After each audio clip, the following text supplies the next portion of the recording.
And we are delighted to welcome the Commissioner of the MAC, Dr. John Steinbrecher, to the program. And Commissioner, thank you. Thank you so much for making time. It's just so interesting to hear different perspectives, and we're delighted that you could join us. Good afternoon. Paul, it's good to be with you and with your many listeners. Well, thank you very much. And I know you've been asked a few times about what happened last week. But before we even get to that, I'm particularly interested in your last 4 months, because we've had a number of commissioners on, and unfortunately, it seems like this has been one of the busiest times in all of your careers, and you've been the commissioner at other conferences. What has it been like? You know, you're exactly right. I can't remember a period of time when we have been so engaged and so locked down on a couple of issues. And so what has been is just constant communication with an array of constituent groups, with your membership, with other commissioners, with other ADs, national office, medical people, take your pick. And it's continuous. It's day after day after day as you're trying to navigate the unknown. And that's the maddening part of it, is that you know what you want the end point to be. You don't necessarily know how to get there. The virus is going to dictate it. We're not necessarily going to dictate it, although certainly our behaviors would help us bring it to a sooner conclusion. And I wonder, too, because, all of you in intercollegiate athletics are successful people. You are an outstanding athlete. And I wonder, because there's such a competitive spirit to want to do things, maybe even when you shouldn't. How do you weigh what this means to all of you? And I just saw a story from one of your schools where layoffs are continuing and cutbacks in the university side, and we all know that without intercollegiate athletics for an extended period, we've already seen the basketball tournament and the spring sports go by, that it's going to make it even worse. But you also have to weigh that versus the most important thing you would think, and that's the safety of everyone involved. Well, that's what you keep in front of you first and foremost. And so at the end of the day, we're going to not rely, we're going to look to our medical experts and our state boards of health and local boards of health and our governors, who are all setting policy, and they'll guide us. That's, again, I think they'll ultimately be making the calls on those types of things. And, you don't want to rush to a decision, but at the same time, I think we all feel and know that some decisions are going to be coming sooner rather than later. And it's going to be incumbent on us to do a good job of communicating across all of intercollegiate athletics, but particularly across the 10 SBS conferences, so that hopefully we can move with some level of consistency.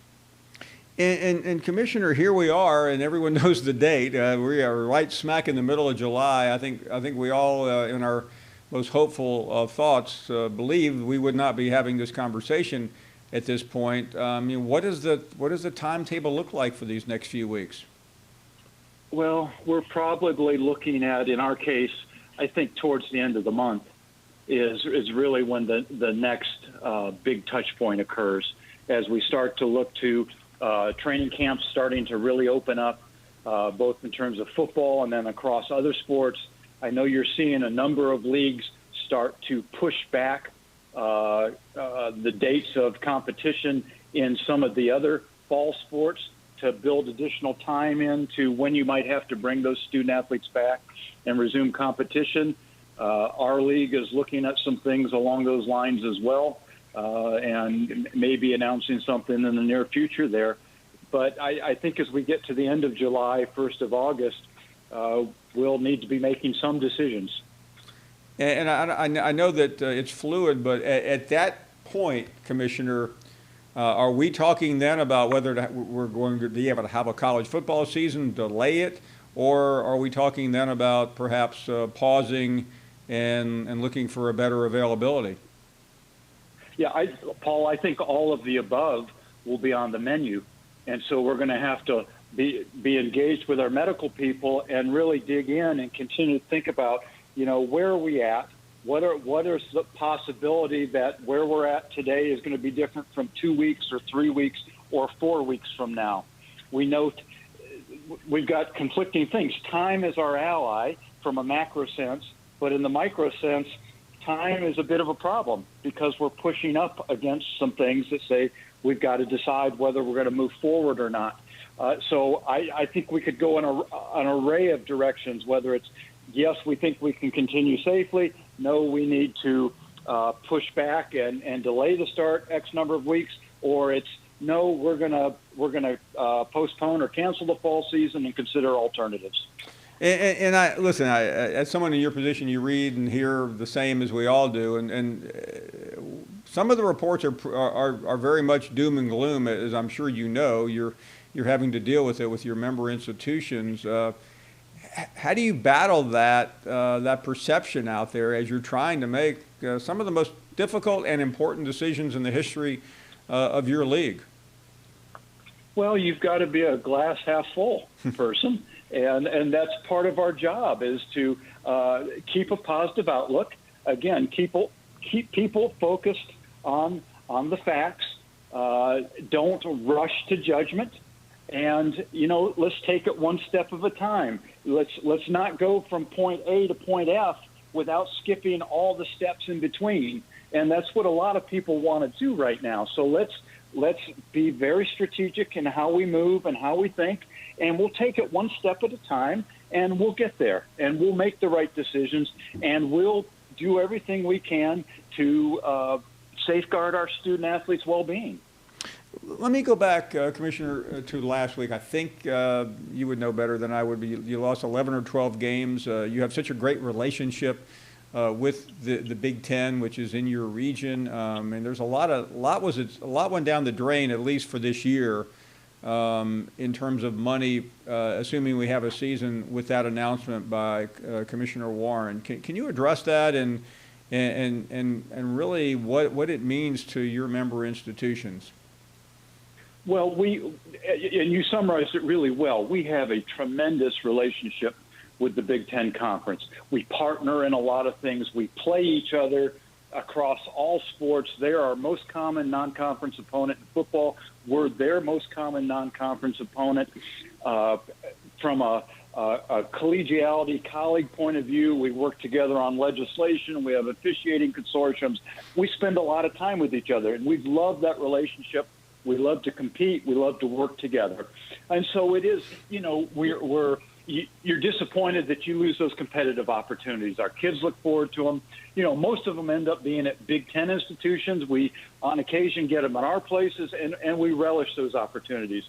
The Big Ten made a decision to prioritize their conference championship. They said clearly we're going to make sure we get that championship done. And so they took the steps they did.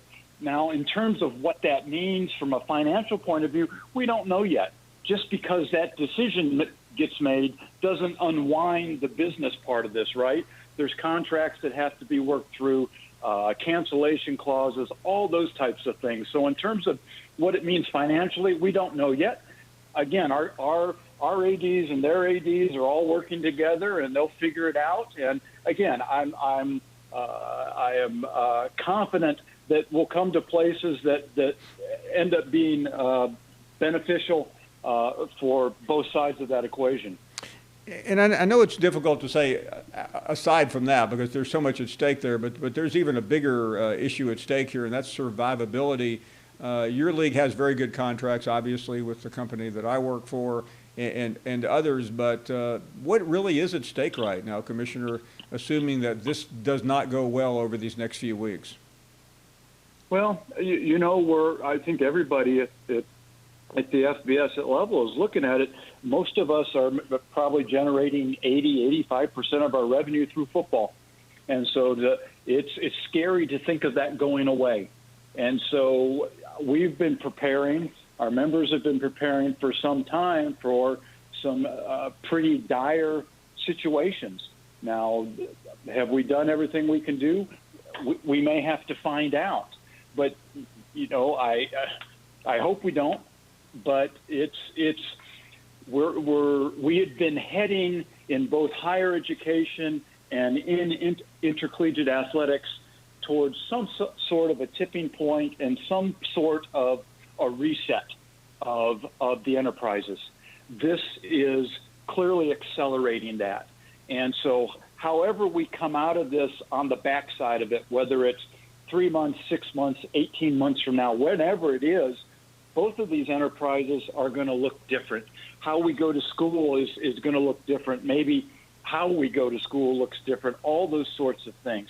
And the most important thing, we're, you know, from an intercollegiate athletics point of view, I'm focused on this. Kids have to be able to participate and participate safely. From a bigger picture point of view, the focus is we've got to figure out ways that we can get our university doors open, we can get faculty back in the classroom, we can get students back in the classroom. Because if those things are happening, then intercollegiate athletics will follow. And boom, we're off and running. But we're all going to go through a period of retrenchment here that's going to be very challenging. And finally, Commissioner, I know one of the ideas that every school, every conference is looking at, and some have already made the decision, including the Ivy and the Patriot, and that's to move to spring. It sounds great. You live in a part of the country where spring doesn't come very early. How do you manage that, if indeed that has to happen? Well, clearly it's something in the back of your mind, and it's something we're talking about and thinking about just in case. But you're exactly right. And so you have a whole host of things. If you say, well, let's just push the season to the spring. Okay, well, just from a well-being standpoint for the student athletes, it's unlikely you could play 2 12-game seasons within, 8-9 months of each other. We have to somehow layer into that recruiting calendars. You have NFL issues. You spoke to the weather. You've got how many other sports going on at the same time. So yeah, it's an interesting challenge. Could it be done? Yes. But what does that mean? Does that mean a 6-game schedule? Does that mean an 8-game schedule? When does it start? When does it end? How does it affect your summer? How do we make sure the student athletes have time to be students and have some time off from football and all those sorts of things? Those are all questions that'll have to be answered if we get there, but we don't have to answer them today. And again, that kind of goes back to we're at point A or B, and that's probably point F or G. And so we'll work the steps, and we'll see where we end up. Yeah, one more question, and I know that football is paramount, but there are a lot of other sports in the MAC and every other conference, including college basketball, which you play great college basketball up there. I know you have coaches calling all the time asking, okay, can I get your mind on basketball for a second, but what does that look like right now based on what you're hearing? Well, it's going to depend a lot, I think, on how the next few weeks play out and determination of whether we have a fall or not.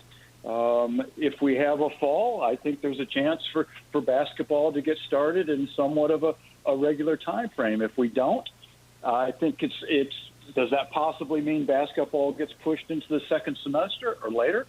Again, I think all options end up being on the board. Don't have to make a decision today because I don't know the answers, and I don't think anybody does, but we'd go back to the same place. We very, very, very much want to make sure we have a basketball season and play that NCAA tournament. One, we love to see our student athletes compete. Our fans want to be a part of it. You know what? America, we need heroes right now. We get heroes through sports, and we're missing that. And so we need the thrills of athletic competition. But I don't know when it's going to come, and we need to make sure it's done safely. But that's a tournament that's going to be important to the entire association from a lot of perspectives. Dr. John Steinbrecher, Distinguished Commissioner of the MAC. Commissioner, I know you got a lot on your plate. We appreciate you making a few minutes. All the best to you, and hopefully we can talk with better news down the road. I'd look forward to that, Paul.